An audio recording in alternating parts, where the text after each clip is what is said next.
Okay, so today we are working on this page. We're going to go over that formula I quickly introduced at the end of yesterday's lesson. We're going to talk about future value and present value and how to use this formula to solve different problems. Then we'll do the next 2 pages. The first one will be mainly on solving problems with regard to future value, and the second page with regard to present value. Okay, I'll do some of the examples with you, and then I'll post these for you to try them yourself and then check your answers. Okay, tomorrow on Wednesday, I will be posting a Google form quiz on Chapter 8 for finance. Okay, because tomorrow is the last day for any, what's the word I'm looking for? Any marking on my part, right? Any assessments. Okay, so after that, there are more pages. If you would like, I can try to make a couple other videos for next week, but they wouldn't be assessed at all for the rest of the package. But mostly next week, I will be trying to calculate your final grades. I will let you know once I've done that. All right, so let's get started with the video. So we have this formula, which is what we started with. I'm going to go back one so you can see it better. All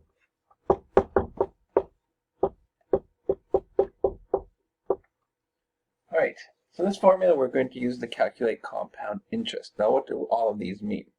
Well, A is the final amount. Now, a lot of the times instead of A, we just write future value. So let's say you put in a certain amount of money into a bank. 10 years later, how much will you have after you gain all that interest? That will be your future value. Your P, right, which is your principal, we also call present value, which is how much you put in initially. Then you have 1 plus I. Now I we've written before as our interest rate, but our examples before meant every year. Every year you calculate your interest. Every year you calculate your interest. That doesn't always happen, right? Sometimes you calculate your interest every month. Right? And then your next month includes what you earned in the previous month, not necessarily every year. So what is this this period, this compound period that we're looking at? Is it every year? Is it twice a year? Is it quarterly, 4 times a year? Monthly, 12 times a year? Bi-weekly, 26 times a year? Weekly, daily? What does it calculate on? Okay, so how are we going to figure out what I is then? Well, I, we will write as our yearly interest rate divided by the number of times you actually calculate that interest rate in a year. Okay, or if you're paying debt, the number of times you pay, or the number of times it's calculated on interest for accumulating money, right? For savings, whatever. We'll do an example so you can see exactly how we use it. Okay, and then of course the N. Well, what's the N? Again, before we did the number of years, but it's not the number of years, it's the number of cycles or periods. And if we are paying quarterly, like 4 times a year, and we calculate over 3 years, well, then N would be the number of times per year multiplied the number of years. Okay, so let's just look at this and do the first example on the next page. Example number 1. Really, we're not calculating anything yet. We're just trying to determine, okay, what given values are these variables for. So it says, Mary invested $500 for 5 years at 8% compounded semi-annually. All right, so the $500, what's that? $500 would be our present value. Right? That's how much Mary invested. Okay? Future value is what we're calculating. I, what's I? Well, I is R over N. Okay, so what's R? R is our interest rate, which is 8%, and we're going to write that as 0.08. N, how many times do you calculate that every year? Well, it says semi-annually, so twice. And then what about this end? Well, n is the same. How many times a year? And then for how many years? It says Mary invested $500 for 5 years. So that would be 5. Okay. Try part B on yourself to see if you can properly label everything. Now let's move on to example number 2. I'll try number 2 with you, and then I'll let you try number 3 on your own. If you have trouble, you can look at my answers. If you still have trouble, you can ask me a question. So example number 2 says Renata invested $500 at 5% compounded monthly for 4 years. What will the investment be worth? All right. So the future value is what we're calculating. What's the present value? Well, she invested $500. All right, so $500. Multiply that by 1 plus I. Well, what's I? Remember, I is R over N. R is our interest rate, which it says is 5%, so that's 0.05. Divided by N, how many times a year? Well, it says monthly, so 12 times a year. And then to the power of N. Well, what's small n? Well, small n is how many times a year multiplied by how many years. It's the total number of times it's calculated. Well, we have monthly, so that's 12 times a year over 4 years, so multiplied by 4. Now that you do not have to do in your head. You take out your calculator, you plug it in. If you need help, break it up and do it in a couple steps.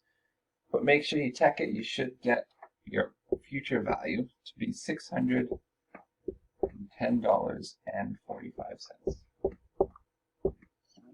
Okay, make sure you can do that yourself on your calculator. All right, so try question 3 on your own. And we are going to look at the next page, which looks at present value. Now, present value, pretty much we're going to take this equation, but instead of being given present value and solving for future value, we're going to be given future value and solving for present value. So what does that mean? Well, look at the first example. It says, how much would you need to invest today so that in 5 years you have $3,000? Okay. So how can I rearrange this equation? Well, what you could do is just divide both sides by this whole bracket here. And you get future value over 1 plus I to the n equals present value. But also remember this with exponents. If you have, for example, x to the power of minus n, that's the same as writing 1 over x to the power of n. So what I can do here is I can bring this bracket back up so that we don't have to do with fractions and just write it as our future value multiplied by 1 plus I to the power of not n, but minus n. And so we can use this equation to deal with calculating present value. So let's rewrite that and try the next problem. So present value equals future value times 1 plus I to the power of minus n. And the first problem says, how much would you need to invest today into an account that pays 3.6% per annum, so per year, compounded quarterly, if you wanted to have $3,000 in 5 years? All right, so you want to have $3,000 in 5 years. So that's your future value. Okay, so what's your value for I? Remember, it's R over N. R is your interest rate, which is 3.6% per year. So we're going to write 0.036 all divided by N, which is the number of times per year. Now it says quarterly, so that's 4 times. And then to the power of negative N. Well, what's N? Remember, N is small n. I know we have small n and big N, is big N times y. So the number of times per year, which was, what was it again? It's quarterly, so 4 times by how many years? 5 years.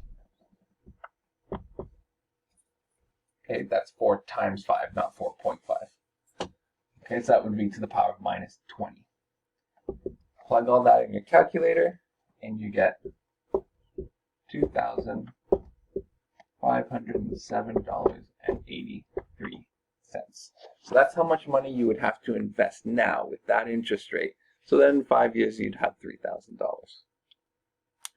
All right, try the next question, and you can check your answers because I'll post them.